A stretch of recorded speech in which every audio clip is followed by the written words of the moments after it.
Let's hope this works. How are we doing? Welcome to the stream. Get Jerry's head back up here. Hello? Hello, everybody. Oh, yes. How's it going? Can you hear welcome me? to the stream. I think it's working. Chat, if you can help me out. How's the audio? Can you hear Sean the Chen? We have Sean Chen and Jerry Ma. What's up, guys? There was a video of Jerry beating up a Spurs fan on the streets. I saw it on the news. You wearing that jersey, beating people up?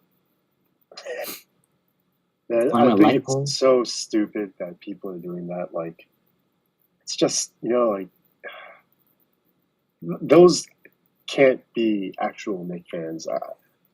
All those people, like, just congregating outside the garden, I think it's cool, and they all just want to be, like, I think more than half of them are there just to see what's going to happen, They're not there because of the basketball game. And that's cool, like, if that's what they want to do, but just don't do anything stupid, You shouldn't be fighting people over a basketball game. It's so dumb. Well, fighting over someone wearing a jersey, but yeah, it's pathetic. It's embarrassing if you're from New York. Do you think Marvel and DC would ever get to this point where a Marvel fan would be like, "You're wearing"? Have you been to Hall H at San Diego? I mean, somebody was stabbed in the eye one year. I remember that. You were there, right? Was that year you were there? We were like setting up, and then we heard about it. Like, they were there for was it Twilight back then? Something. Twilight. Yeah, somebody Someone stabbed. wanted to go to the bathroom. Oh yeah, what about that one that person that took a dump just in the main area? Just like someone took a someone. Who took Or maybe it was a dog.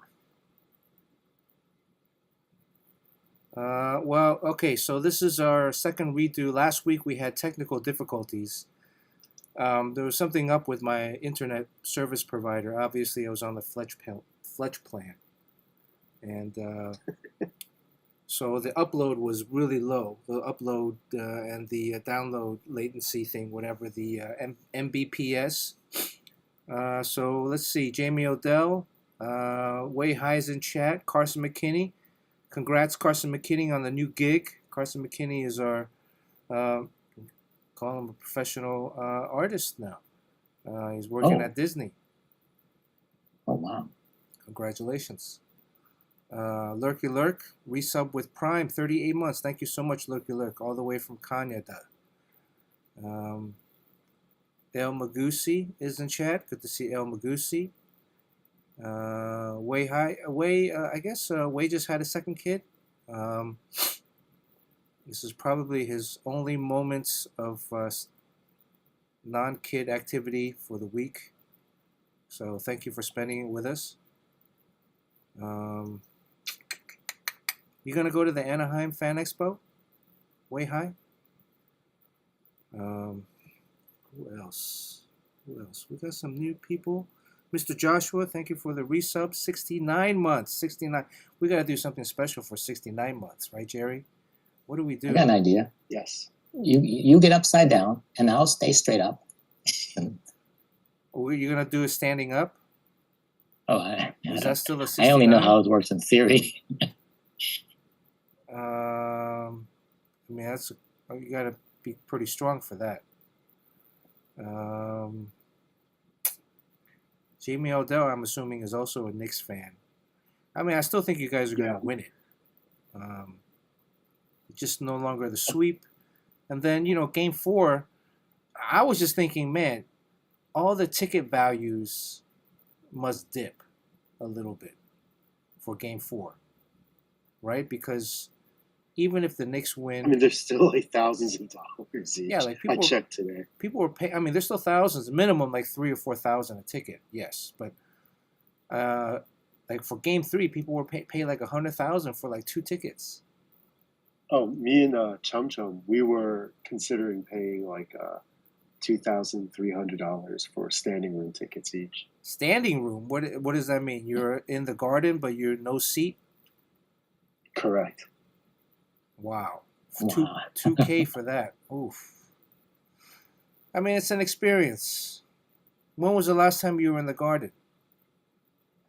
About a month ago. Oh, okay. Sorry, like 2 months ago. 2 months ago. Seconth is in They did chat. punches there too.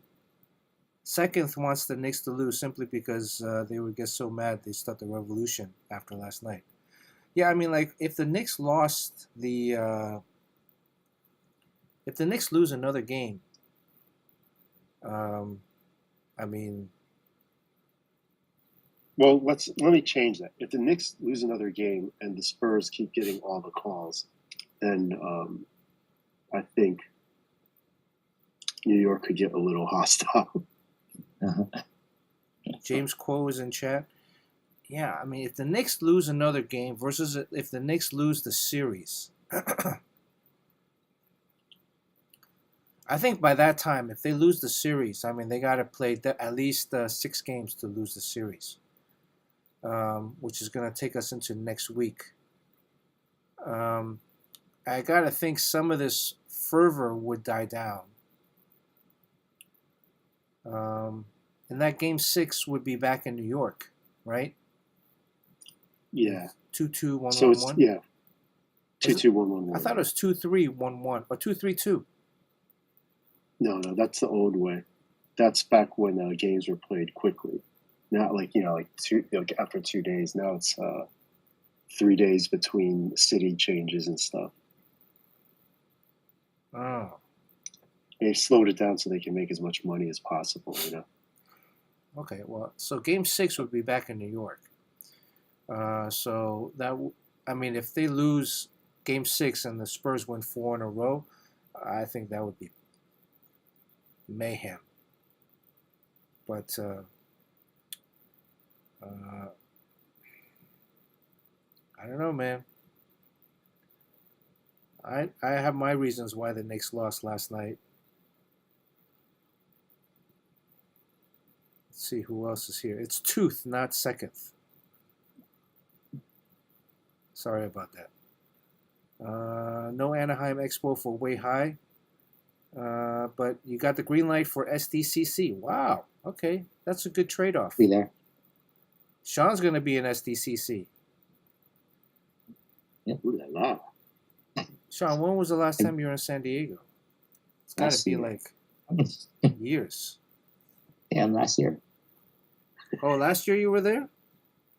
Yeah, all the stuff that Carl sets up, these promotional things for Evermind. So I got to go there and promote the book, shake some hands, meet some Chinese people that seem very important. Where did you stay when you were at what hotel does 24/7 put Sean Chen up in? I forgot. It's right near the convention center. The Hilton or the Marriott Hilton. or the Hyatt? It was Hilton. Hilton, okay. All right, that's a nice one. Well, So fancy. I mean, I think we stayed at almost every single hotel in San Diego downtown area. Almost every. We stayed at one, like a really small, was it La Quinta or something like that? A really small hotel chain. We stayed at, all of them. And then, man, San Diego used to be it was like a little industrial park when you walk by toward the convention center. Was it a La Quinta? I mean, it was some kind of Spanish name, and it was a small hotel. We stayed at some boutique ones and the Omni. It's all good. The boutique one, it's very romantic, but it's just like 4 guys there for Comic-Con. yeah, we stayed at one. Well, there was when we first did the Boulevard. What, you and me, and then Tommy and Tommy and John. We had like 2 rooms, but the rooms. That's the room that Tommy peed his pants, right? That's the year. Wasn't there? There was also one hotel room that has like a glass shower. That's a glass shower Oh, stall that was in the the middle of year. the room. Yeah. Nice. Sean, Yeah, and then that was the Hard you Rock. can see the person until it steams up. You can see a naked. You can see like a naked Tommy Lee Edwards showering in there until it steams up, and then he'll press his ass against it. That was the Oh, Hard boy, Rock, oh, the boy. Hard Rock Hotel.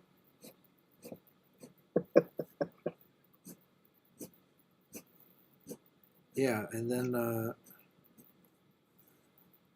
that was an interesting year. I actually like the Hard Rock Hotel, but it'd be cooler if you stayed there with a significant other and not three other dudes. Lady, yeah, and Tommy is one of them. Yeah, because we had like, and we had more than four. But then what's his name? Noah stayed with us too. A little bit that year, so we had like 5 or 6 people in the room. Yeah, Because it was like a suite, so there was like a front, like kind of a mini couch area. that was the year they were promoting. What's that? It's like Arnold Schwarzenegger movie where the woman with 3 tits. So they're promoting the Total the Recall? remake of that movie. Total Recall, yeah. Total Recall with Colin Farrell came out, and so the Hard Rock was kind of promoting that. So the robots in the cars and stuff. Oh, I don't remember that.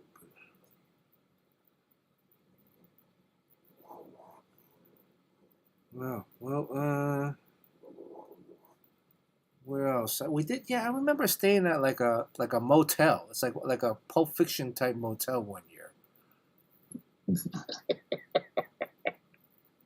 Right, it was within walking distance. We stayed at the Hyatt. We stayed at the Marriott a couple of times. The Marriott is probably the most convenient. I mean, the Hilton too. The amazing pool. Yeah. The Marriott. Oh, and then the Hyatt has that pool that's up up in the sky. Right. And then one year we stayed at the old hotel that was haunted. What was that? The Horton, or the? Yeah, That's one like behind it though, right? No, it was like in front, but off to the side. Isn't the Coronado where it was haunted? No, that's another one. Up Yeah. on the island, right? Yeah, Coronado's on the island behind the. I've never stayed there though. I've never stayed at the Coronado. That's the place that, I mean, that's really, there's a military facility there, but it's like very romantic. But you have to I've gone there just to eat and drink. Oh, you've gone to the Coronado? You've hung out there? Yeah.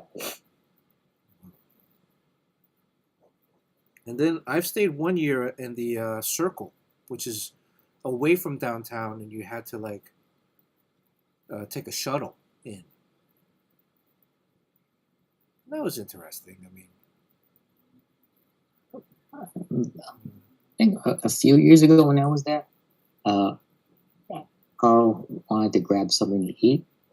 So we were just trying to meet up with all these people. So we ended up at the spaghetti factory.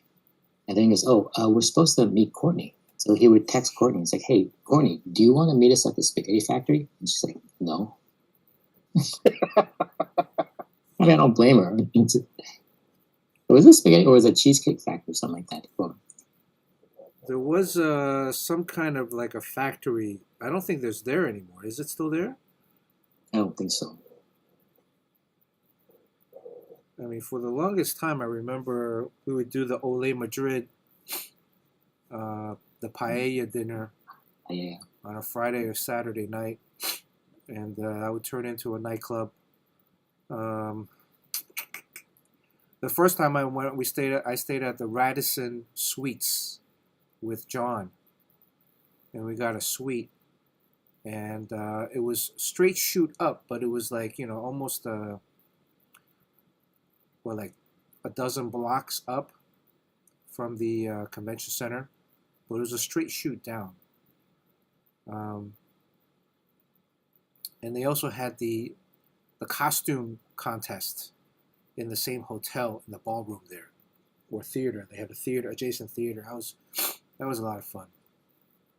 And then John and I stayed there a few years later afterwards, Um, I think it was rebranded, but it was pretty much the same hotel. I can't believe you don't go anymore. I guess it doesn't coincide with your schedule anymore. I think it's going to be my like third year I haven't gone. So That's crazy. there is Do you this. miss it? No, I don't really miss it. There's this smell. I just remember from San Diego.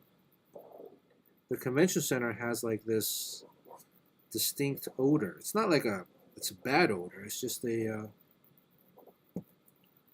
a smell that is only at San Diego Comic Con. Do you know what I'm talking about? Not really. Well, when you go there this year, you take a whiff of the air. There's a particular scent, and see if it reminds you, if it jogs your memory. I mean, it's not going to remind you anything of except the convention center. But I just remember there's a distinct. Yeah. Well, how many you're gonna go for all 4 days, Sean, or 5 days? Yeah, I mean, because a lot of the stuff happens before the show starts, or I guess the Thursday and Friday are the important business days. Yeah. And then Saturday and Sunday is just like, fans. And I guess they don't care so much about the fans. It's just that they got to meet all the right people. So are you setting up at a table or no? I think it's at Tokyo Pop. Okay. Ooh la la. Yeah, so that's all I got. And that's all I had going this summer, which is kind of nice. It's that and then making like stupid Batman and Robin paper running figures. But I got a call just this afternoon to dust off my pencil and then jump right back into the fold of the big two. Is this Wait, what are you working on? A major announcement that you're making here? No, it's not that big of a deal because I think they just were in a bind and needed someone. So it's just a one shot.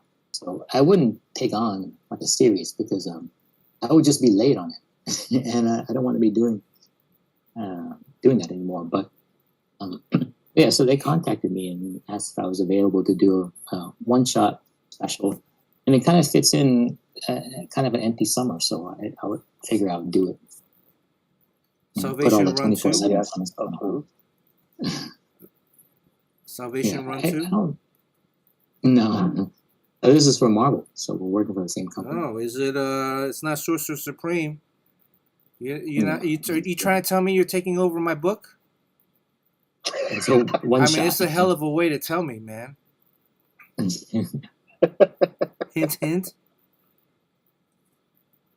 So yeah, I think what does it is like, I've been out of the big two for so long, and the big danger there is you can kind of fade into obscurity very fast.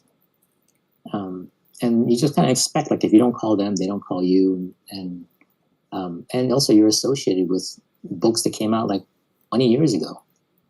So there's really no reason to. But I think what I do is like when I make those viral projects, like the running figures, like the Batman and Robin one, or the Indiana Jones one, or the Star Wars one, the number of people that see it, like I think if there's 700 people in this industry, comics in general, I would say like maybe 600 of those people see that. Whereas like if I just did a commission, like the last commission did, that doesn't really spread that far. So you get these calls when you're just basically top of mind, and it could be the dumbest thing, like those little running figures that I make. Yeah, one of the reasons I do them is because the reach is crazy, and then there's a bunch of the chart says that a bunch of like housewives, like 40-year-old women, would start following, and you don't usually get those in comics. So that's why you get all these followers, and so it leads to a lot of good stuff. Well, I would recommend it to any of you out there. like anytime you have an expert, like someone who's really good at like finance, and they have a finance channel, it doesn't hurt at all if they have like an amazing cleavage, because that just makes you like more watchable than some old white guy. So I don't have amazing cleavage, so I gotta find something else.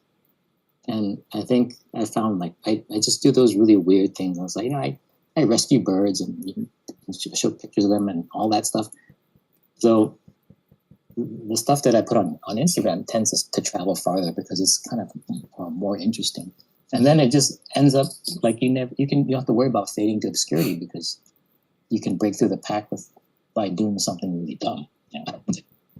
Dumb, but only you can do it.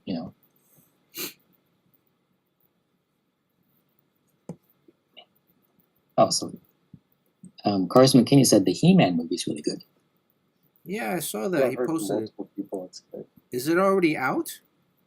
Yeah, but people are very polarized about it. But if you kind of take it in the right vein, I guess if you really, really loved it and worshipped it when it was on TV when you were a kid, you probably don't appreciate that. You don't take it as seriously as you do. Why? What's so polarizing about it? I think that those characters are really campy and very hokey. Yeah. And you're trying to make a movie. Well, I mean, just the names. I guess like all those villain names are kind of crazy. And then you got to try to you can't really make a serious story out of it. You can't treat it like Doom. So you got to have like your tongue firmly in cheek as you do it. And Skeletor with that high-pitched voice. Did you ever play with He-Man? Did any of you guys ever play with He-Man? My first toy that I bought with my own money was Skeletor. Yeah, bought in quotation, bought with your own money. No, I actually bought Skeletor. Me and my younger brother. So you liked it so much you actually money together. And we got it in Chinatown at Confucius Plaza.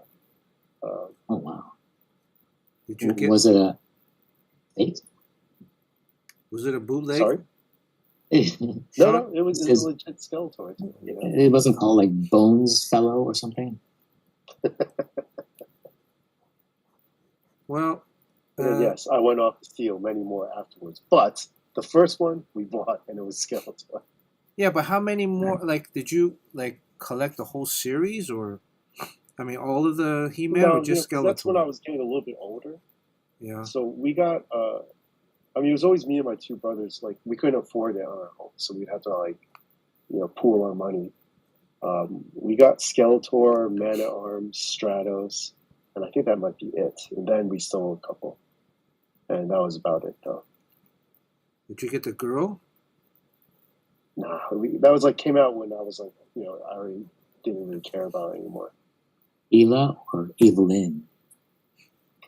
What about the tiger? I always thought the tiger was cool, but I never really got into He-Man. Although I did get into WWF around that time. Same thing.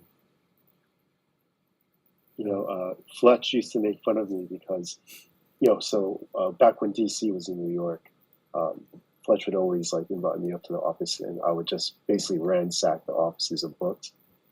And he would ask me before I would get there, what do you want so I can have it prepared for you before you get there? And I always told him I wanted all the He-Man comics.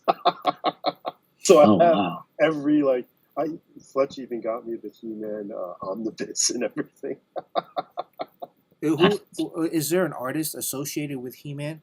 Like Larry Hama is associated with G.I. Joe. Yeah, I don't think so. Yeah.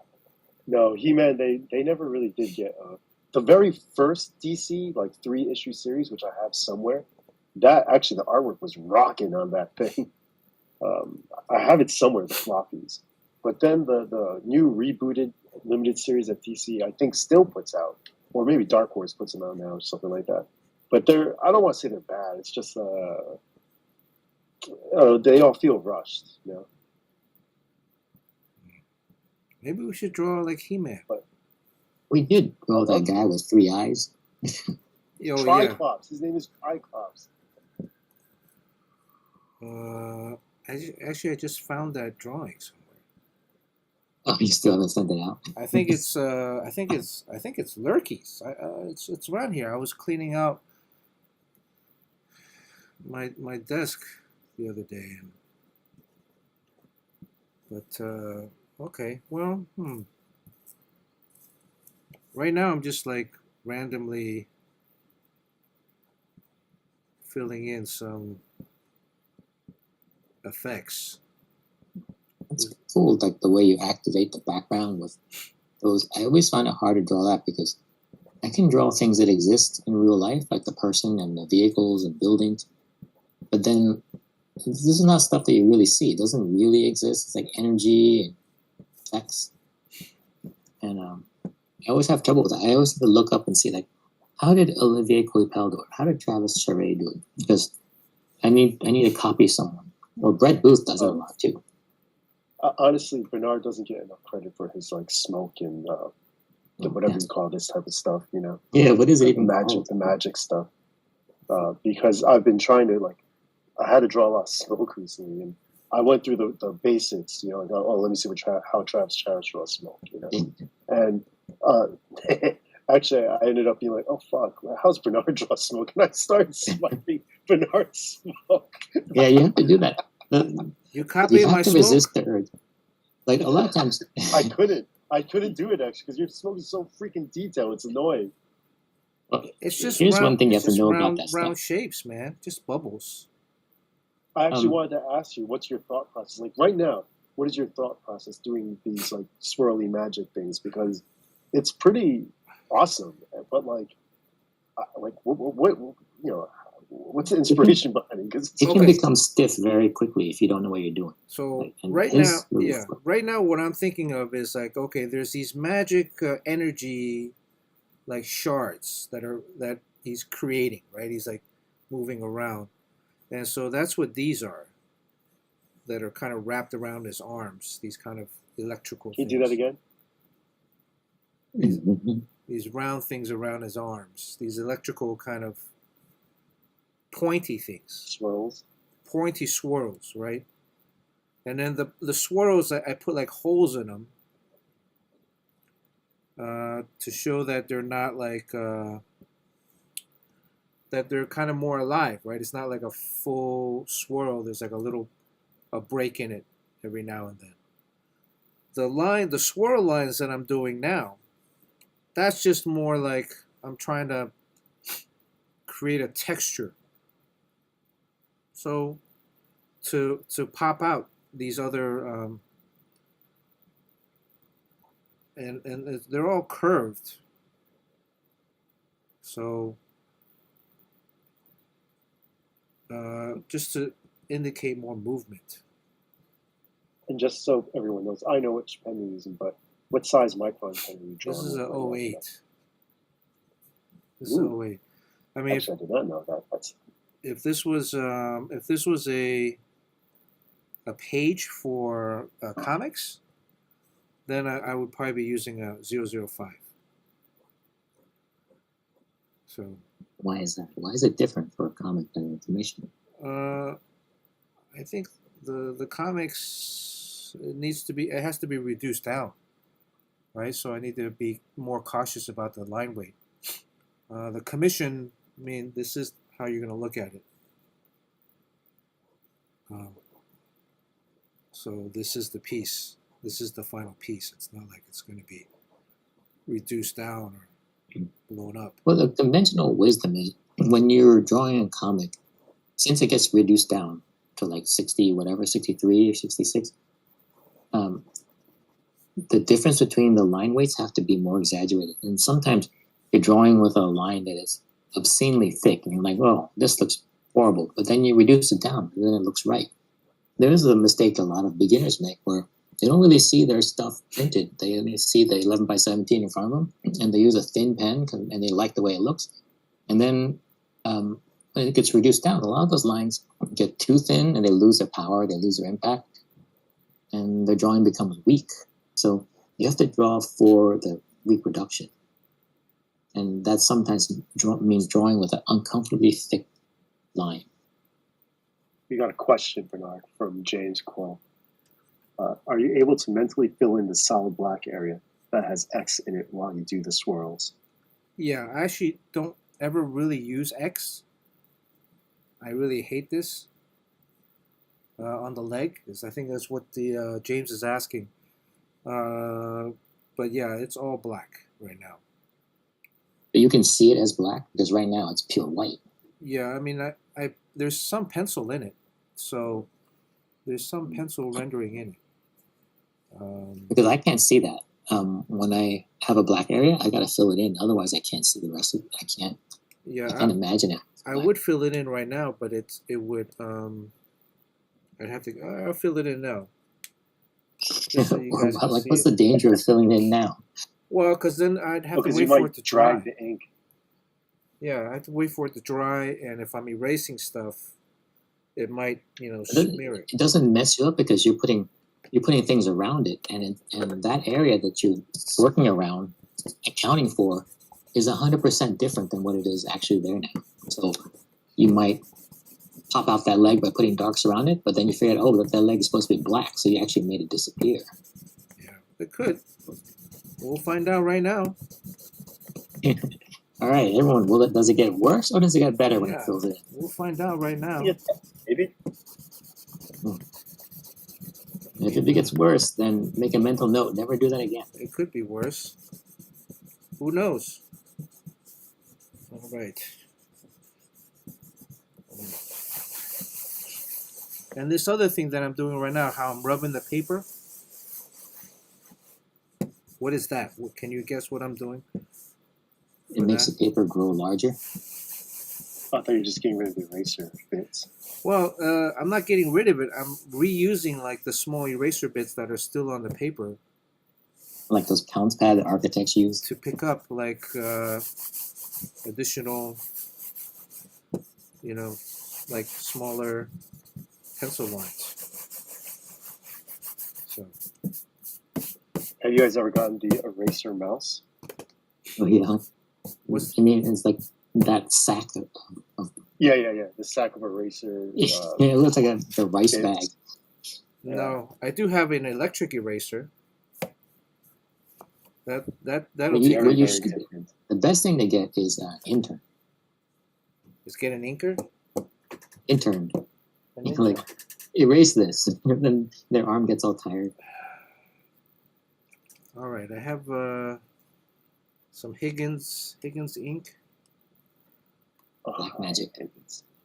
Higgins, John Paul Young said it's the I worst think ink. Higgins is, Is yeah, it? it's one of the worst inks ever made. Oh It really? is very light wash. Oh You yeah, can get to do 3 layers to get to be black. yeah. It's very light. Oh, this is no good.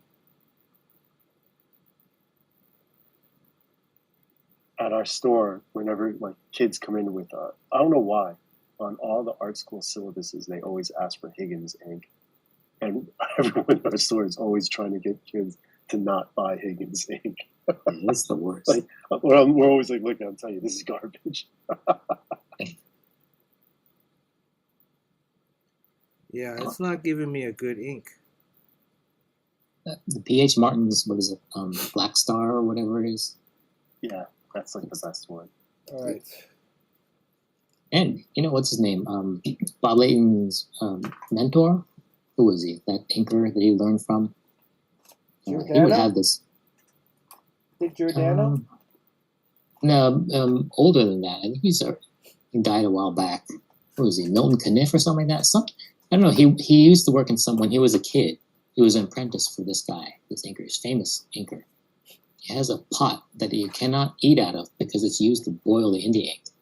So I guess the old school India ink wasn't even dark enough, so they just pour it all into this saucepan, and then they would just boil it until the water comes out, and then it becomes like oil, like tar-like. Like super thick. I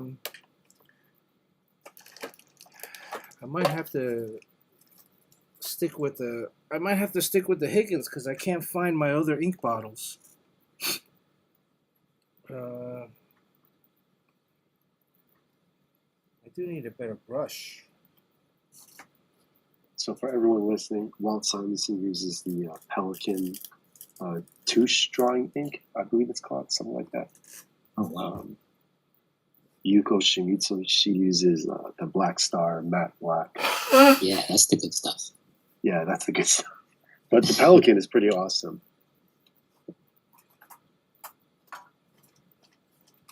Oh, Sean, Yeah, it was- look what I found. What did you find? Did you just fart, by the way? No, I No, blew that was my the nose. chair sliding on the floor. Sure it was. Then do it again.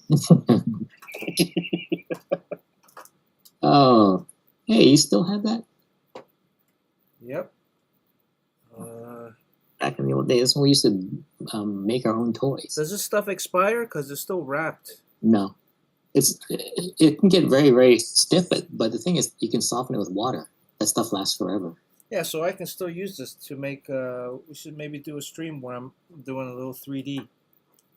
Yeah, you were gonna do a Fletch, right? Cool. What is this? Fletch as the Fletch. What is this? Is this this is acrylic ink, or is this? Can I use this? It's going to be a little thick, but it's Yeah. acrylic ink. I love acrylic ink, but not for like filling in blacks and stuff. I like it for Yeah. spraying. It's gonna have a weird light sheen to it. So if you're not printing from it, then whoever gets his commission is gonna have that weird kind of different spectral problem with different ways you make black. Yeah, I like acrylic ink really just for like splatter spraying and all that because it's very opaque Yeah. and it does give it like some depth because it's like almost raised, you know. So just for like splatter effects, it's really cool. You don't have one of those Pentel pocket brushes that has the ink cartridge in it, No. like a Kuratake's. No, I'm actually looking for a brush. Oh. That brush I was using. Yeah, I got the is not- He-Man theme song stuck in my head. He-Man. Oh, what about this? Can I use? Oh, this is well, this is Copic. I sometimes use this. It's that fat marker with a chisel point. No, it's like a refill. It's a Copic That's the refill. refill, yeah. So you just squirt it on there and then spread it around.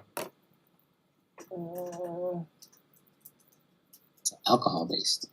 Yeah, just be careful because it is an alcohol-based thing. It'll work, but it'll Alright. green after a little while. All right, here we go. So yeah, so everyone listen to the stream. The reason why you don't want to use alcohol-based inks that much because they do, it's gonna be like years, but eventually the black would turn a little green. You remember when using those Sharpies, they would turn purple Yeah, Yeah, like a they're the long worst. time ago, but that doesn't happen anymore. because they changed the formula. Huh? They improved on the formula. So let's see. I gotta wash this brush.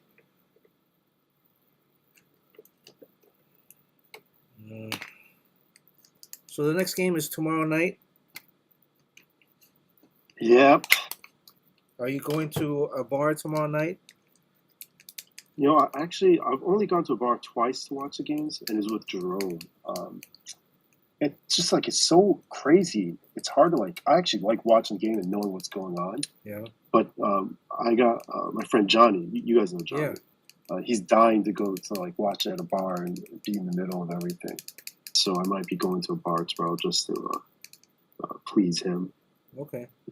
Well, it's not going to have the. I mean, it's not going to be the sweep. So.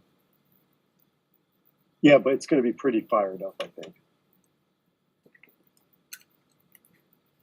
Jeremy Joe's asking, do colored Copics change colors over the years too? Yeah, I mean, it's not light fast, and I think that's the thing about everyone's using these Copics, and over time, You maybe you don't know. They only use it because Lionel Yu was using it in Artist Alley. You know? Everyone uses it, but it was never really meant to be an archival thing. They're supposed to be used for comps, just to figure out. That's why you colors gotta use and watercolor, baby. Yeah, watercolors are actually extremely light fast, so that's what I use.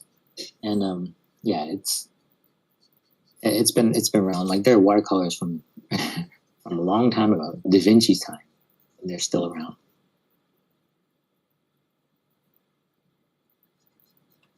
Is there a brand of watercolors that you use? I think you can mix and match, but there's one called M Gram, and there's one I use Sennelier, whatever I have at the store. Like I would get Snellier, that's a good one. Snellier is a Yeah. very good one. Holbein is a very good one. Yeah. I mean, look, they're all good. You use Winsor Newton. I like the Kiritake, like the what are they called? Oh, shit. Yeah, I know that brand. The Sumi watercolor ones. You know? Yeah.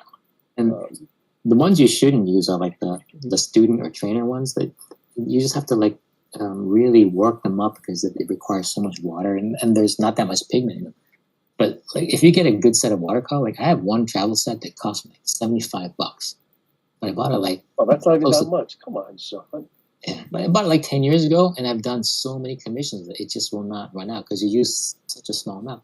It's strange, I but you're got travel set painting that's like $300. you're painting with water, which is weird because like when you paint with oil or acrylic, you're actually painting with the amount of pigment inside the watercolor is so little. It's like the cheapest medium. And then when you go travel to a convention, like I feel bad for the people who are Copic artists because if a guy has like a red costume, like in the light, it's more pink and then or orange. Yeah. You have to bring like 6 different markers to do the red part of his armor. And I need to fly with that. So I have this travel set. It's in my back pocket. And then I'll make thousands of dollars at a convention out of something that's the size of a flask. And you don't have to spend like thousands of dollars on every single color. Every single shade of every color too, which is bizarre.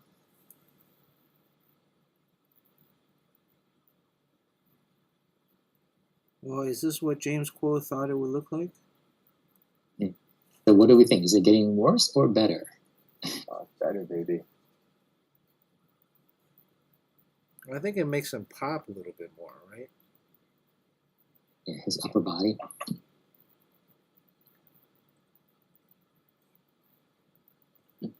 I mean, ultimately, the splatter will come at the end.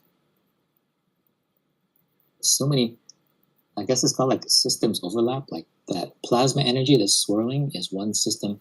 And then behind it, you have that textured smoke, which is another system. And Yeah. they kind of are independent of each other. And then you have the splatter, which is another system. So it's layered with depth. And you can just kind of build a lot of a patina of cool things to look at. It's all icing on the cake. Yeah. The right icing on the cake. Yeah, the right icing, because you can really kill it by doing too much bullshit. I guess this is not that bad. I mean, it's drawing okay. It's not getting too warped. This Higgins ink is probably like 20 years old too, so. It only gets darker because the water evaporates. I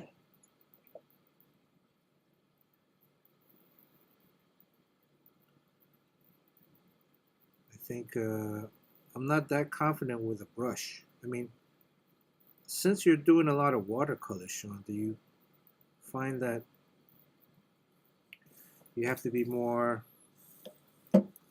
are you slower, faster?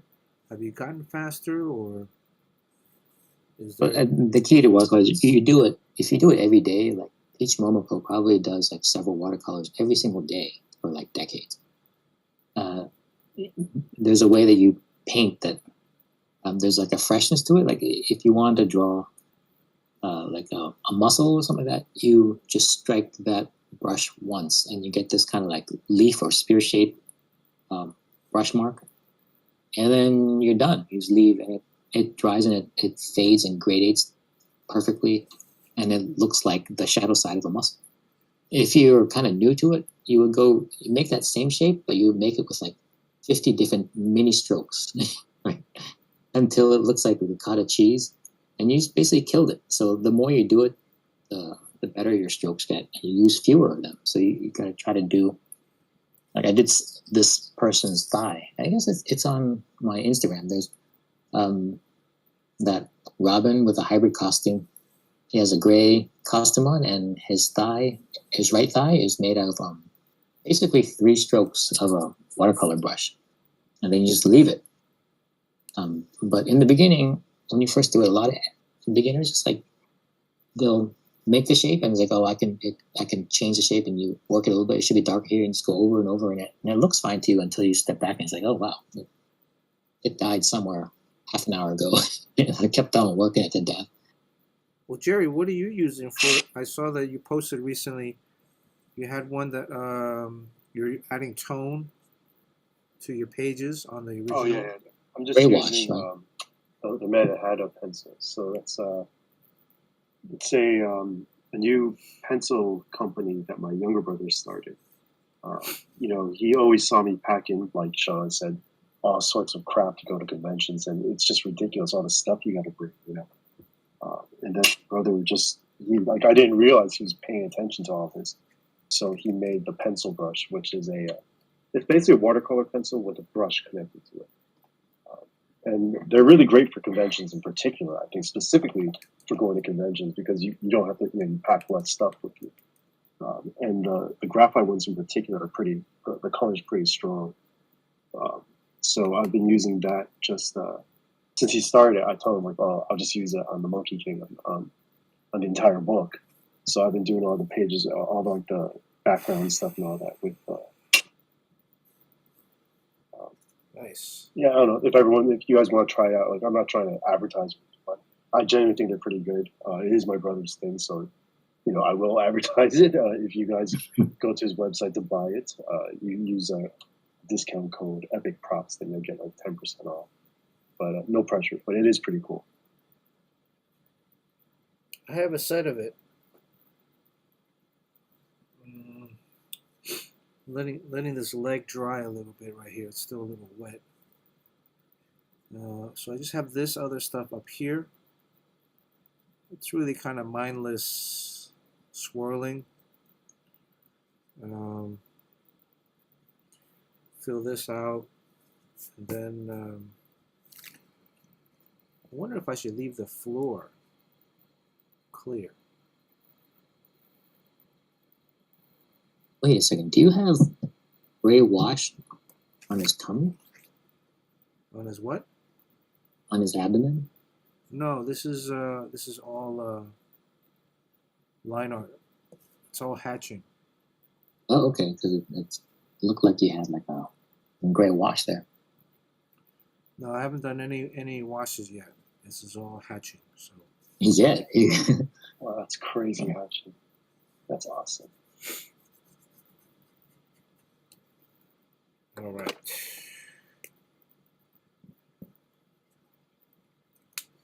Almost there. What else happened this week in comics? Anybody in chat have any questions about stuff? Oh, what about Uncle Todd? Todd You mean McFarlane. Grandpa Todd? Grandpa Todd. The Todd father.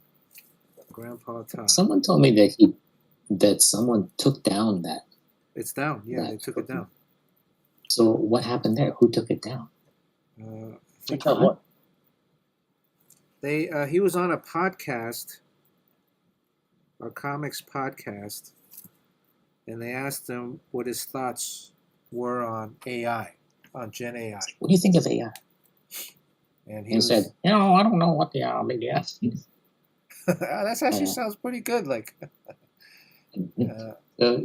he basically said that he doesn't understand all the big hubbub about it because it seems to be like a very good tool that he could use, and he can see the usefulness. And he doesn't know why there's such resistance. And he also gave that example of how in the old days the horse and buggy people were displaced by cars, and no one's crying for them. Like things move forward and move on, and that's just technology, and then all that stuff he's saying is a good thing.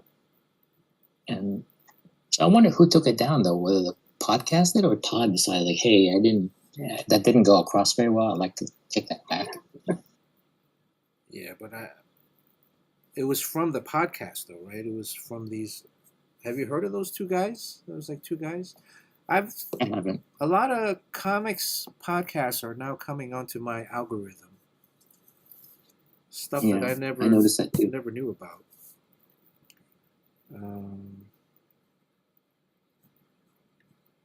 But It is kind of weird that it's a visual medium, and sometimes in the podcast it's just like audio, and they'll just talk about, let's talk about like that Frankenstein book by Bernie Wrightson, and they'll just describe it, and it's like, man, this is a visual medium. the other thing that Todd was talking about was that the displacement is like he doesn't really care about. It seems like, at least his messaging was, which to me is like, well, you're displacing artists, right? Right, but then what about the horse and buggy makers that were displaced by cars? Yeah, but I mean, but he was an artist himself, so He hasn't drawn in a long time. He's basically managing his company, right? So right, it's very cavalier for a guy who's already exited at the end and say like, it doesn't bother me, because his livelihood is not drawing every day. But then he also mentioned that it's about efficiency. So like if you hire a guy now to design a gun, the guy would come back with 3 guns. But if you hire, well, first of all, I think there's what is it? A faultiness in his statement. He's like, he's still going to hire an artist to design a gun. But then that artist would turn in maybe 3 designs after a day. Whereas he can hire an artist that uses AI, and the AI artist will come back with 20 gun designs. And he has more options to choose from. The faultiness in that statement is that ultimately he doesn't need to hire anyone. Why would he need to hire someone to do anything if the AI does it already, right? He's thinking of it as a tool, which I don't think he understands the exact parameters of the situation.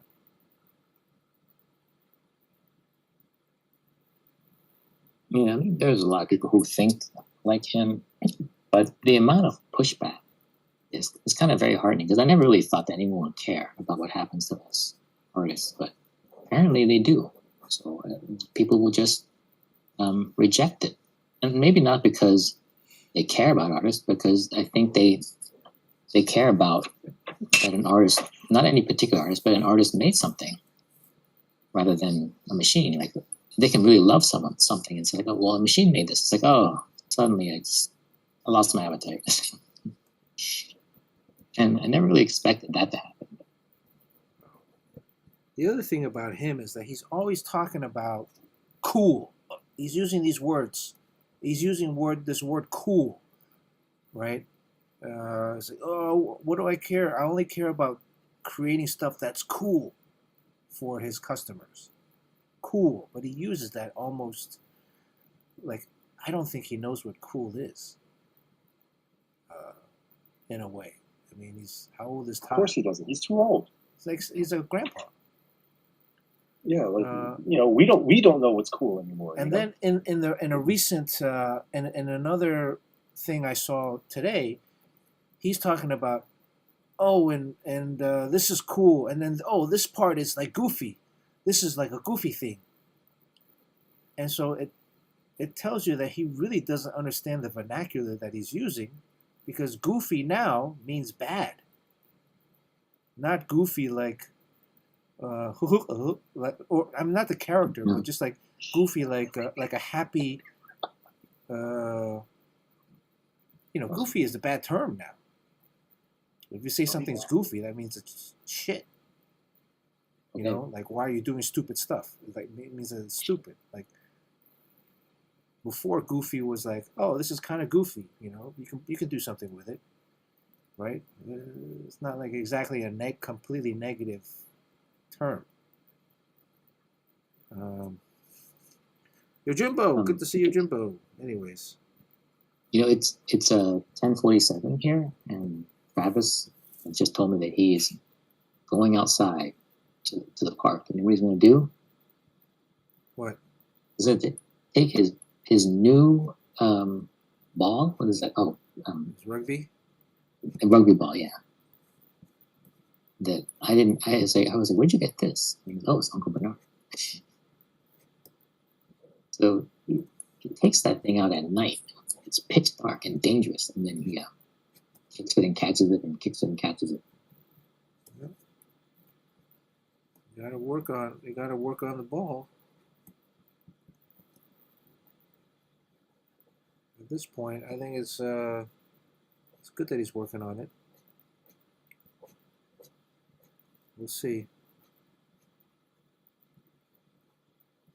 I see what you're doing there. So you have that plasma stuff that's very fluid and organic, and then behind it is kind of that smoky stuff, more texture. Pretty awesome. Yeah. So they play off each other. Yeah, so they're counter to each other. I'm trying to make them opposite, and then the smoky smoke, or this gradient line stuff that I'm working on now. That's really just how I group them together. Really is more about whether I want an area to kind of fade back or pop out. And right now there's no real plan of action. This is just mindless stuff. It's That you can almost kind of like a just Van Gogh. generate it Yeah, it's like a Van Gogh thing. on the move. Because when I do that stuff, I'll put down 3 lines and then back up and look at it, and I'm like, huh. And I'll I'll stick my tongue out and bite it, and it's like, huh. And then I'll put 3 more lines and then back up and look at it. It's like, is it better or worse? Better or worse? And what takes so long is like doing this stuff for me. It's like I have to see the effects of it before I can continue. But it seems like you can kind of just make these decisions on the fly. But what's happening there is like when you have the plasma against the white paper, that plasma stuff is bright white, and then the paper is also bright white. So they kind of cancel each other out. But then you put this gray stuff behind it, and then that's where the magic happens, because then the plasma starts to glow. Yeah. And then I might come back in later with like a Posca white pen. Jerry, you using a lot of Posca white pens in your you're doing your Only when I have to Really? like cover up mistakes. Is that Posca? Is that water based or is it It's solvent? acrylic paint. Yeah, it's just acrylic paint. So the acrylic Poscas means are really good it because has it's they're the water-based. most opaque paint marker out right now. Yeah. So whenever you're inking and you make a mistake, Posca pens are the best because it's like you don't have to brush over it so much. Yeah, it's great. I love them. But shake the hell out of them though. That's where the intern really helps. You got 2 interns in the house. No, they don't do shit. Make them earn their meals, man. You want breakfast? You want lunch?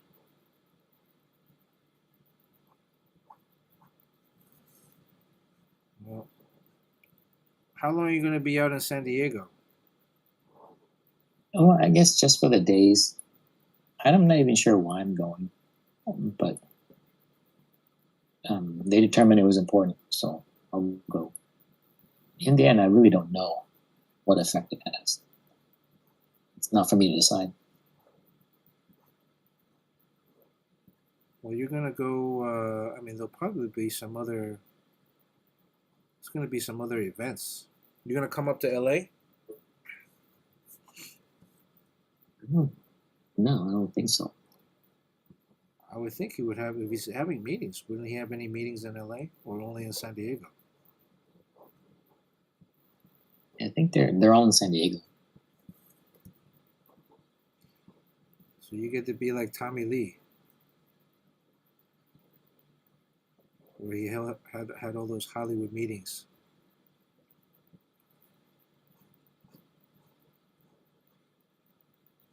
And that's more like in New York when Daniel Wu was part of the group. That's when we had some meetings, and that was a little weird.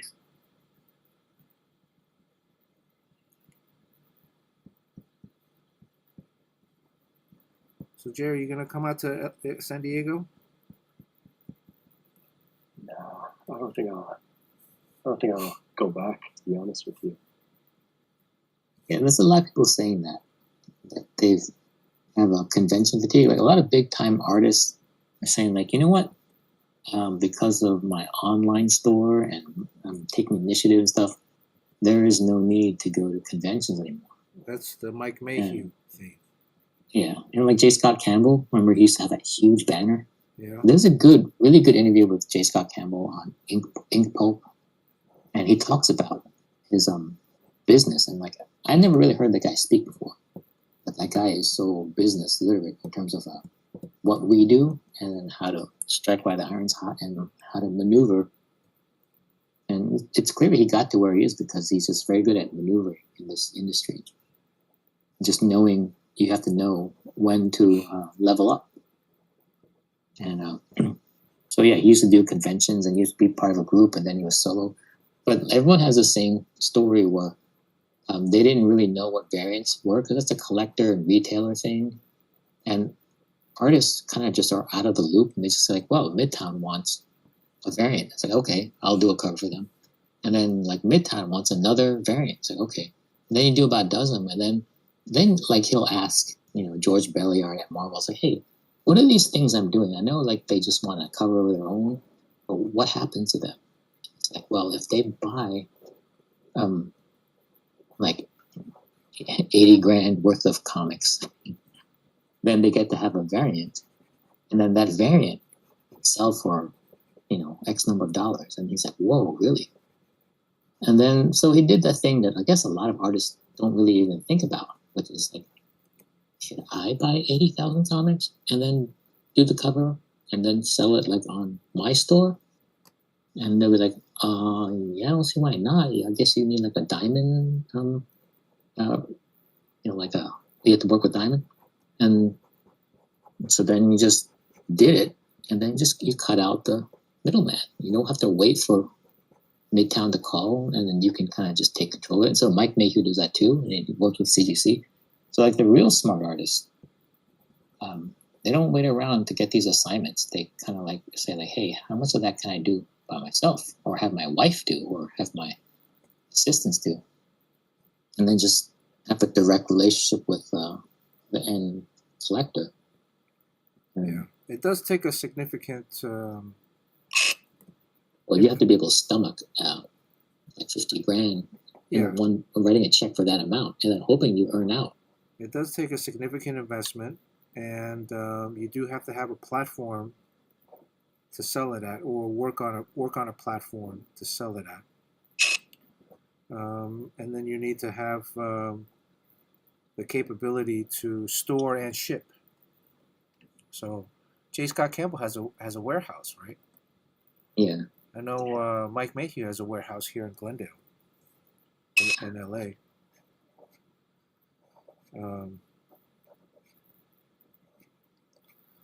So if you're living in an apartment, what's that? What's that electric shock? It's Jerry. You okay, Jerry? Are you shaving your balls or something? Jerry. I don't hear anything. He's on his maybe he's on his phone. Wait, do you guys not hear me? No, we were hearing like electrical static shock. Are you all right? Yeah, no, I don't know. I didn't hear anything. Sorry. We hear like a like laser beams. You hear it right yeah, now? like no. No. But it was like like a laser beam. Like, Oh, sorry. I wonder if it's my headphones. well, I'm almost done. I'm almost there.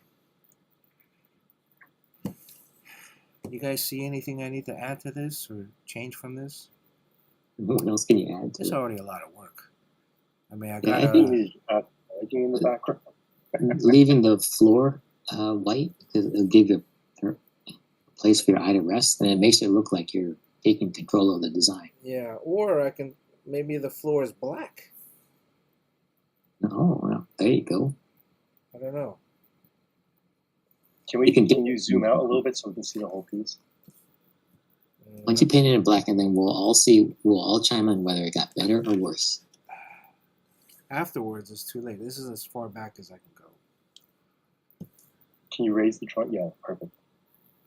I think I could use a little black in the bottom if you want to. That would be cool. If this whole area by the toes was all black. Right now I have like speed lines that are straight speed lines. Okay. So it counters everything else. Wow, there's so much stuff there. This is sort of like Sergio Topi. Similar, yeah. Topi, a little Van Gogh-y up here. Go. The swirls. Barry Windsor Smith. Barry Windsor Smith. I'm trying to keep like the swirls doing I wonder if discontinued that swirl line. stuff in the far background, whether you can just make a sheet of it in Photoshop and just drop it in if you're doing comics. Probably. On Procreate, there's a brush now that's like fingerprints, which is very similar. But it's too thick, almost. Would have liked it to be a little bit thinner. But I use it for effects sometimes.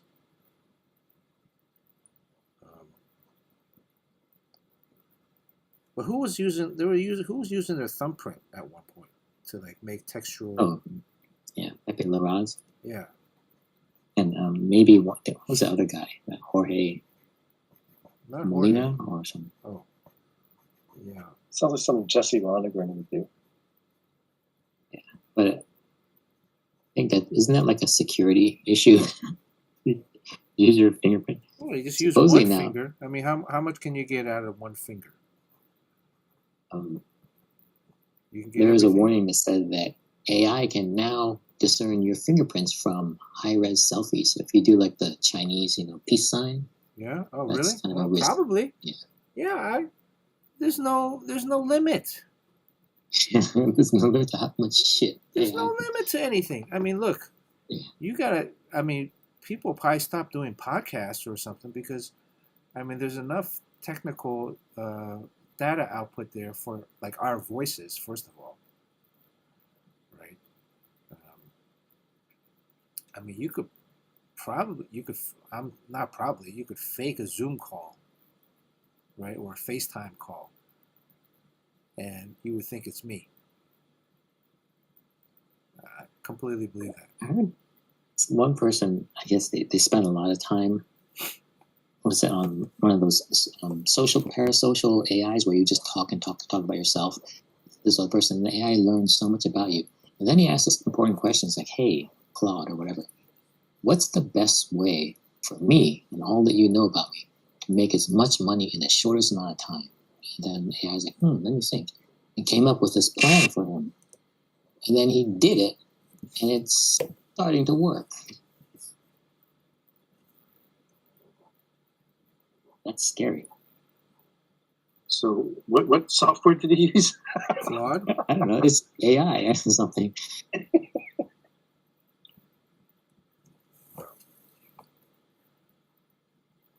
Skull Bash Heroes in chat. Good to see Skull Bash. It's been a while. What's going on these days? What's up with James Quo? Is James Quo entering the Top Cow contest or no? There's another one? There's another one. It's due July 6th or something like that. I don't know about the contests. The fact that you have like one or a few winners and a lot of people entering, I guess it's good practice if you're going to draw something. But those aren't really great odds. But it seems like you can just give yourself an assignment and draw something, and then you can sell it at a con. So. Yeah, I looked on. I was helping someone with their submission, and I was looking at the Facebook page and of the contest, and some people have posted some of their pages up. And it's like they're all focused on, like, in my opinion, the wrong things. I mean, they're all looking to have fun. It looks like they're all having fun, which I think you need. You need to have some kind of energy. But at the same time, if this is a talent hunt and this is an opportunity to get work, or start a career, they're missing a lot of stuff. Like, for example, the last Top Cow talent hunt, it was a velocity story, or a story about featuring velocity, and the story took place in Pittsburgh, and not one single submission, even of the winning submissions, had buildings from Pittsburgh, which to me is like, I mean, that's like the first thing. They just started drawing buildings, random buildings and warehouses and streets, and it's like you're not even like, you're jumping. These guys are jumping past what should be the basic starting point, and they're rushing because they want to draw like velocity running or jumping, and they're missing out completely on the whole thing. So, not one single person. I think maybe one, but so maybe it's not that hard to win these contests if you're just going against a lot of fools. I would say, Sean, if you have time, man, but you obviously have a new project with Marvel. Yes, I don't need to enter a contest. I'm working at Marvel now. We can, work under a pen name. What would that pen name be? Okay, so I got this, this kind of thing done.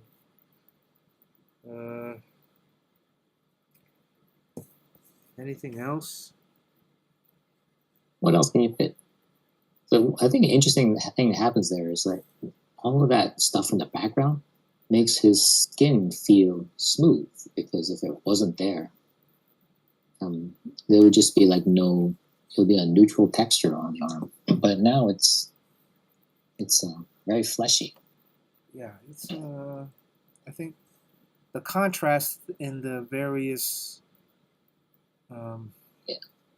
Yeah, there's texture and then there's value contrast. That all that stuff does.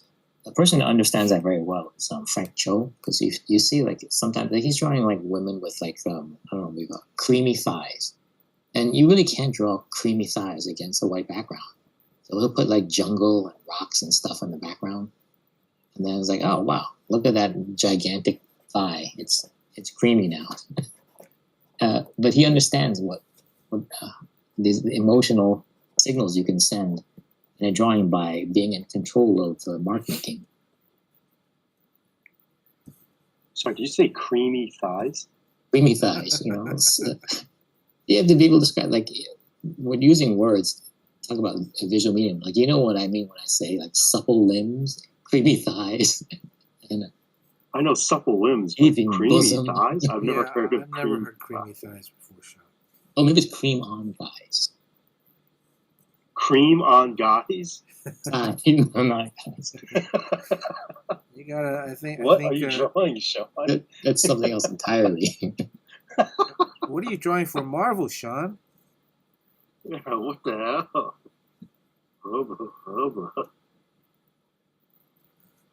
All right. I'm just kind of scanning and seeing where parts of my eye is responding or not responding to. Yeah, that's an important thing. A lot of times when I'm drawing, the drawing will be basically done. And I heard Drew Struzan also talk about this. Like the drawing is done kind of in the first day, and the next 2 days what he calls is balancing, which is like um, more texture, more darkness here to pop this light up here, and he's just basically making sure that the background stays in the background and the figures pop forward. And it's going back and forth, and it's like playing up areas and downplaying certain areas so that it leads your eye around. And this is that balancing phase where it's done, but you're putting more lines where it makes the drawing better, um, making things darker behind things that are very bright to make it feel brighter. I think I'm going to add a tone. Oh my god. The question is, should I add a tone to him or to the background? Creamy thighs. Yeah, do not add the tone to both. I think that's the big mistake. Is like a gray area in the background or the figure is a different thing. So I found this blue. I found this blue one. This blue still looks like there's not that much blue left. There's still a little blue left. Marvy Uchida. It's very light. Man, so you're actually even adding color to this. Well, I still want to like separate a little bit more. So I'm thinking either I add the color to just his outfit and maybe his hair. So, but his arms would still stay clear. Maybe here this would be. You're in dangerous territory. Yeah. See his. This is you get that color creep where it's like going everywhere. Or if I just use one tone, and then that would just be the background, right? All the swirl area, all this swirl area, if I put the tone on here, that would really pop, right? I think that would really pop him. You're imagining it now. And one thing that I do that people probably have no idea that I do when I do my watercolor is like after I get to this stage, I scan it in and do a quick mock-up in Photoshop. And you'd be surprised how your original idea, it's like, oh, that's not working. Or you like, you need this has to be colored, this has to be colored. Then you color too much and like, oh, I fucked it up.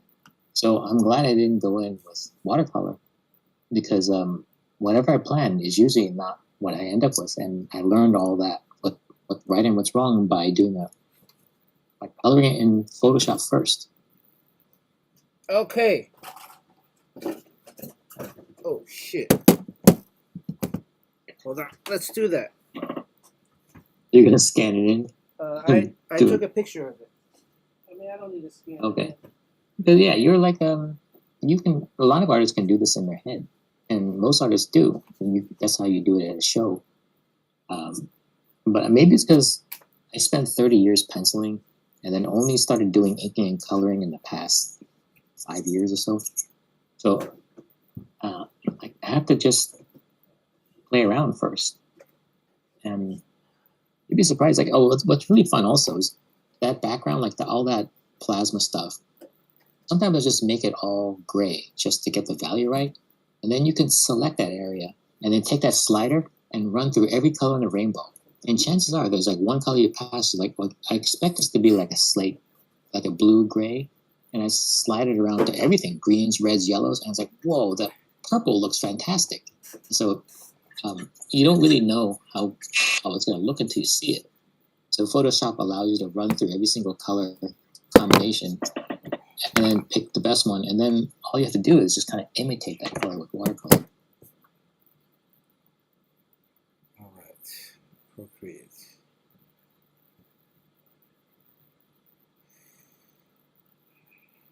Okay. Let me, I'm going to take the photo that I just took, airdrop it onto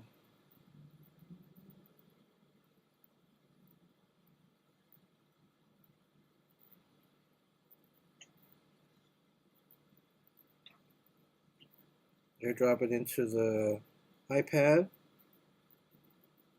Oh, turn on Bluetooth. When you color like no one else I've ever seen.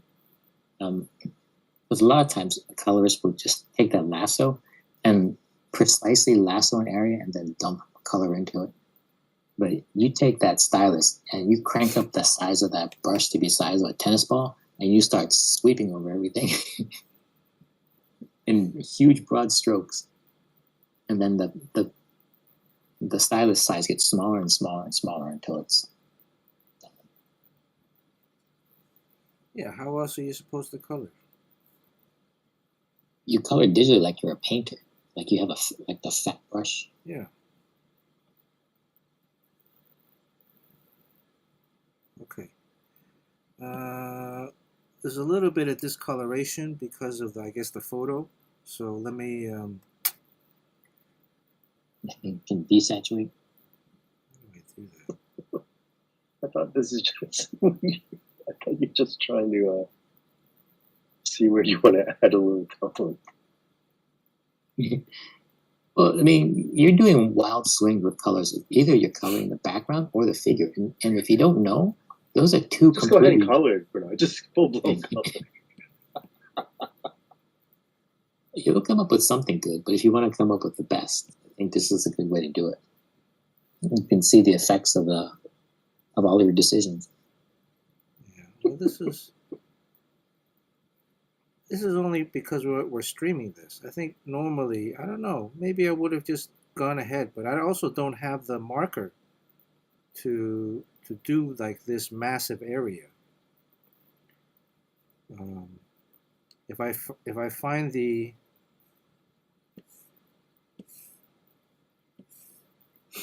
but then everybody in chat gets to participate as well. So if it doesn't come out perfect, then I can blame you guys. Why don't you just use some watercolor? Oh, see here we run into the problem where if the floor is white, how do I handle this transition from the swirls to the floor? I think you gotta put circles on the floor, like coming from around them. You know what I mean? Huh? Like circular speed lines around the on the Trying bottom. to start some troubles here. So okay, this is how it would look. Yeah, you can take that slider, make it lighter or darker, and change the color. Well, I mean, I'm just using this as if it was just a quick tone. Yeah, cool. Yeah, it's like you just did the ink wash, and you can see how certain things are popping forward and become brighter.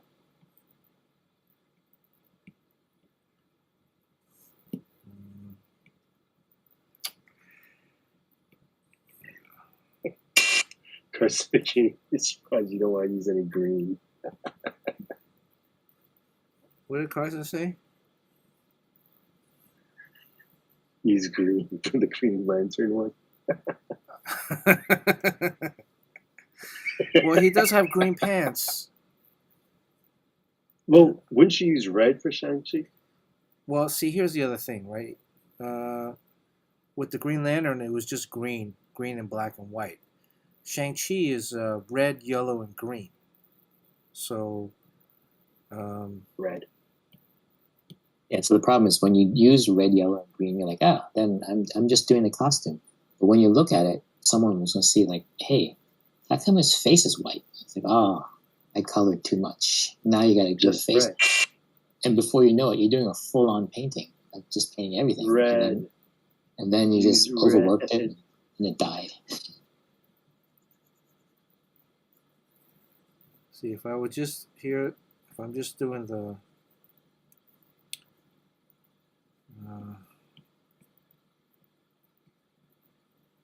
I'm just doing the tone on the uniform. This is what it would look. Well, that's not bad. If I only It had really one does tone. separate from the background. So you can decide which one was better. Because like one time you did the background, and this time you're doing the figure. You can toggle between the two. It's like better, worse, better, worse. Like you're going to the eye doctor, and they turn that thing, and like, is it better or worse? Better or worse? Yeah. So if I had Just two color tone, Jerry's a throw caution to the color. wind type guy. Full color. Color with balls. Like what's that guy? Werner Herzog, who said like, I never use these storyboards. That is a tool of cowards. He just sets up his camera and starts filming. all right. Let's do a poll. Which version? Let's create a new poll. This one. Oh, it's like figure or background. Yeah. Background. We all learn something, and then when you know the answer, just memorize it. So that way, you know the effects of this. Background or figure. This is the Background. and we'll have 2 minutes. Let's do Background. 3 minutes. So you can toggle between the two, so we can 3 see. minutes. Yeah. Background. So this is the first. This is the background, and then this is the uniform. Background.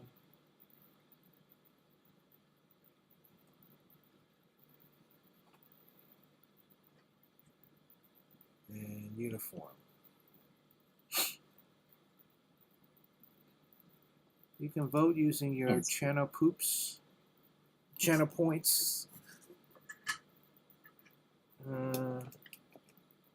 You must vote in good faith. You cannot be trying to ruin Bernard's drawing. How long has this person waited for this commission? Quite a while. Oh, when the Shang-Chi movie came out, Good I job, guess, man. he really wanted this commission. Yeah, it was during the pandemic. So It's pretty damn awesome. But yeah, two different treatments for the tone there.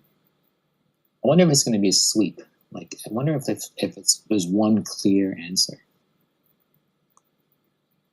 Yeah, background. And then there's Jerry prejudicing the jury. if it's a light background. Oh, nice. You did both. Yeah, if I did both, that would be great, but I would still need 2 tones. If I'm doing both. Full color. Break out the flesh tone. What if I were to add a flesh tone? Definitely no to the black bottom, right? No. But I think you should add swirls on the bottom. Oh, the bottom gives your place an eye place to rest. Go full Jeff Darrow. Swirls. Yeah, baby. Yeah. Black or white, better or worse? Oh, that is nice. Now it looks like freaking total magic.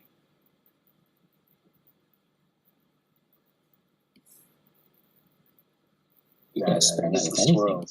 Swirls. Yeah. If you were a manga artist, you can just give it to the swirl guy. Just say like, "Hey, swirl up the bottom here." We need a swirl guy. Who wants to be a swirl guy?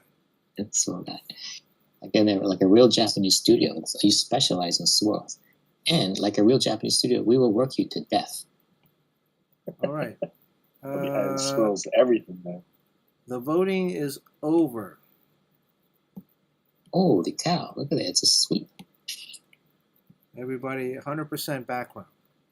Yeah. So there is a clear choice here. I mean, it's not a matter of opinion. There is one that's objectively better. What if I were to add tone? Not to the extra arms, only to the actual arms. Oh yeah. What about rainbow arms? Each arm a different color. So no to the extra arms. I mean, technically, if the extra arms, they should be I would do like a line hold, like a color hold on it, But Yeah.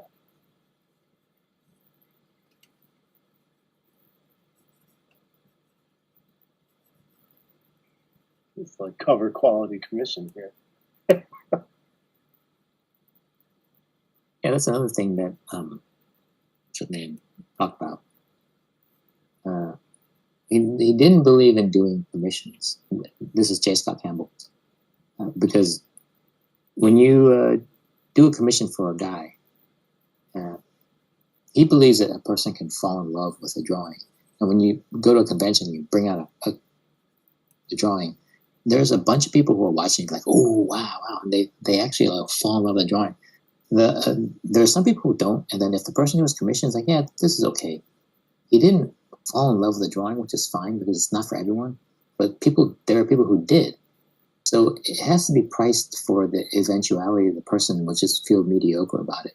So if it's like a $10,000 commission, probably should only charge $5,000 just in case he doesn't like it. But there are people around who see it who would pay $10,000. That's the problem with commission, is that he believes that you can fall in love with a drawing. And so when someone commissions a drawing, it's like saying, like, all right, I'm going to bring you someone that I believe you will fall in love with. And then, which is ridiculous. Like, when you see it, whether you like it. So ideally, the best thing to do is to draw a popular character like Phoenix, and then just whip it out at a convention and put it up for sale, and the person who wants the most will pay $10,000 for it. There'll be a bidding war. Well, that's only if there was a person at the show that's open to paying $10,000 for it. But the person who commissioned it, there's a little bit of a risk there because there's no guarantee that he's going to fall in love with that drawing. Yeah. But there is a guarantee that someone will. He could rip it up. So what are we doing here, Bernard? Why are you doing all this digital toning right Well, now? this is I'm just seeing like how it would look if I tone the figure instead. It's another option. I think you should be using this time drawing swirls into the ground. So that's what the swirl guy is for. Yeah, that's what the swirl guy. We need a swirl guy. All right. On that note, Imagine if you still want you're in swirls? I Japan. don't know if I want swirls. What if you became the swirl guy in Japan, but you had big dreams of basically creating your own IP? For drawing speed lines. You just end up doing speed lines. Does that person who draws speed lines ever graduate becoming like Oda and making a great comic, or is you get pigeonholed into being a speed line guy? You do speed lines so well that you can't break out of that box. Yeah. I'm sure there's a guy. I'm sure there's a speed line guy somewhere. In America? No, maybe in Japan. Oh yeah, they all have speed line guys. There's usually a team of them.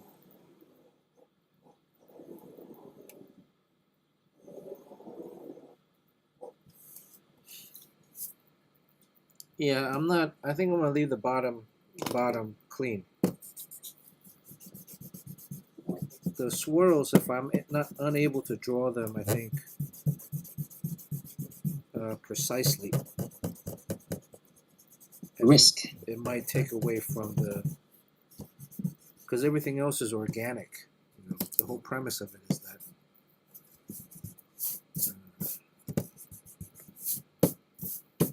All right. And blue, are we okay with this blue? Ice blue. Are we okay with the ice blue? It's very light. The ice blue is. Okay, when you're doing shading and that kind of stuff, blue works very well. And you would think like, oh, I'm going to do one that's red. And red does not work very well. So this is the blue. I'm just afraid I don't have enough blue in this pen to. Yeah, you're not going to have enough. I already know you're going to run out. Then you're screwed. Yeah, Because what are you going to do? I'm looking at Well, this. if you use watercolor, it would be faster, honestly. Mm. Or, You I just could mean, add it into the background. why do anything? I mean, you have a full tonal range with etching. Yeah, you actually really probably don't have to. But if you did like a gray tone in the background with watercolor, I think it would be quicker. Yeah. What if I use coffee? I don't have any coffee left.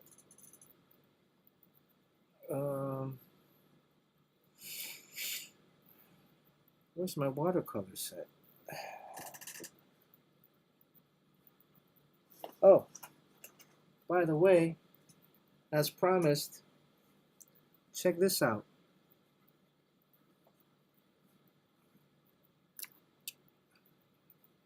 You can't. Why is it even? Can you guys see this? Your eagle head. My eagle head. Why is it doing the color thing? The green It's not screen. green. It's not green. Yeah, why is it doing the green screen thing? Is it too bright? You can kind of see it.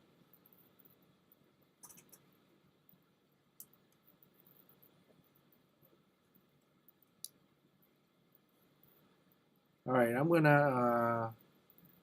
I'll look for my watercolor set. Or I can just use the gray. What if I just use some watered down black? Or should I use the brown?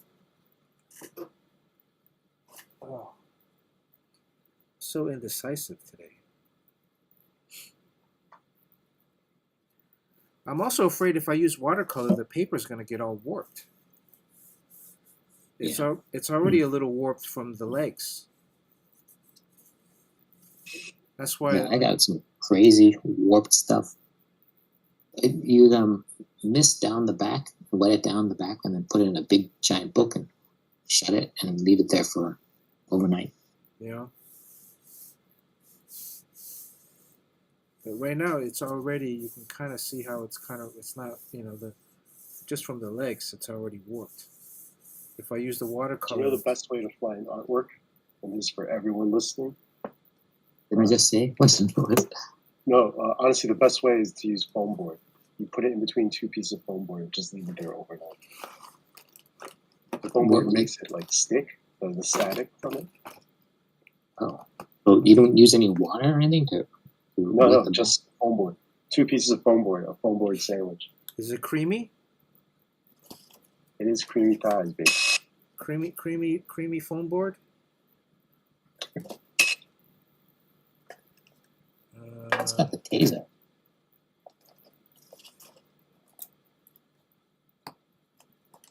Okay, let's get out of here then.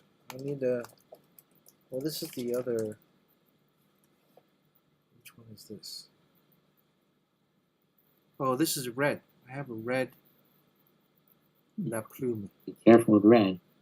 Nah, it's gonna look pink. The thing with red is if you're trying to put it in the shadow area, blue tends to act like gray, like a shadow. It falls into the background. But red in the shadow area pops forward. So it actually also illuminates the area that you're trying to make shadowy. This is the neutral 7. This is what I use for the for Carson's Kyle Rayner, which is going to be in the mail. Carson. Yeah. I guess I could use this one.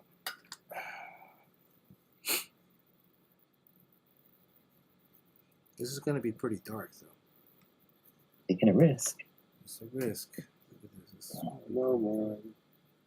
See how Don't dark it is? know. No balls, no babies. Whoa. It's pretty dark.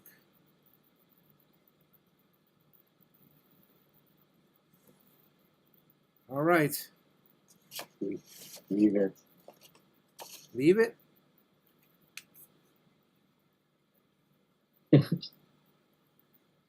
What does the chat say? Really, you're going to do something with that really dark color? Jeez. Yeah, it's pretty dark. I mean, I would like something lighter Oh, look, than see, this. Carson McKinney says that creamy thighs was spoken in the He-Man movie. It's not just something I made up. You saw the We're He-Man probably movie? talking. No, Carson McKinney said like that Skeletor says creamy thighs. Probably referring to Evelyn, right? Yeah, I think this is a little dark. I'm gonna have to find my other pens. This neutral 7 is too dark. Although I gotta get out of here. we all got to get out of here. All right, let's get. Who should we raid? Who should we raid?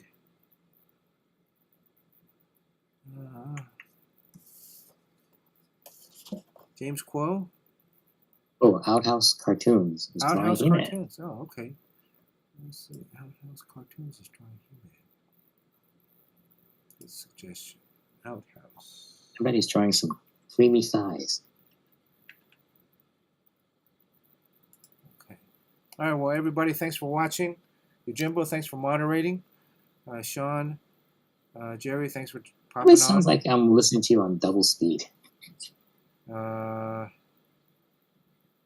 Everybody else, thank you. Thank you for the subs, Lurky, and Mr. Joshua, and everybody Hope you learned else. something today. Hope you learned something, and thanks for watching along. Make sure if you're watching this, hit the subscribe on the YouTube and on the follow on the Twitch. Man, we got to get the YouTube numbers up. All right. See you guys next week. Happy holidays. Holidays. 8 seconds, 7 seconds. Yeah, he's drawing He-Man, and is it She-Ra? Shiva. Hila or Evelyn. Evelyn? It's just He-Man and is it She-Ra, right? Or who's the female in the He-Man? Shiva, I guess it's Shiva. She-Ra. Get another raid.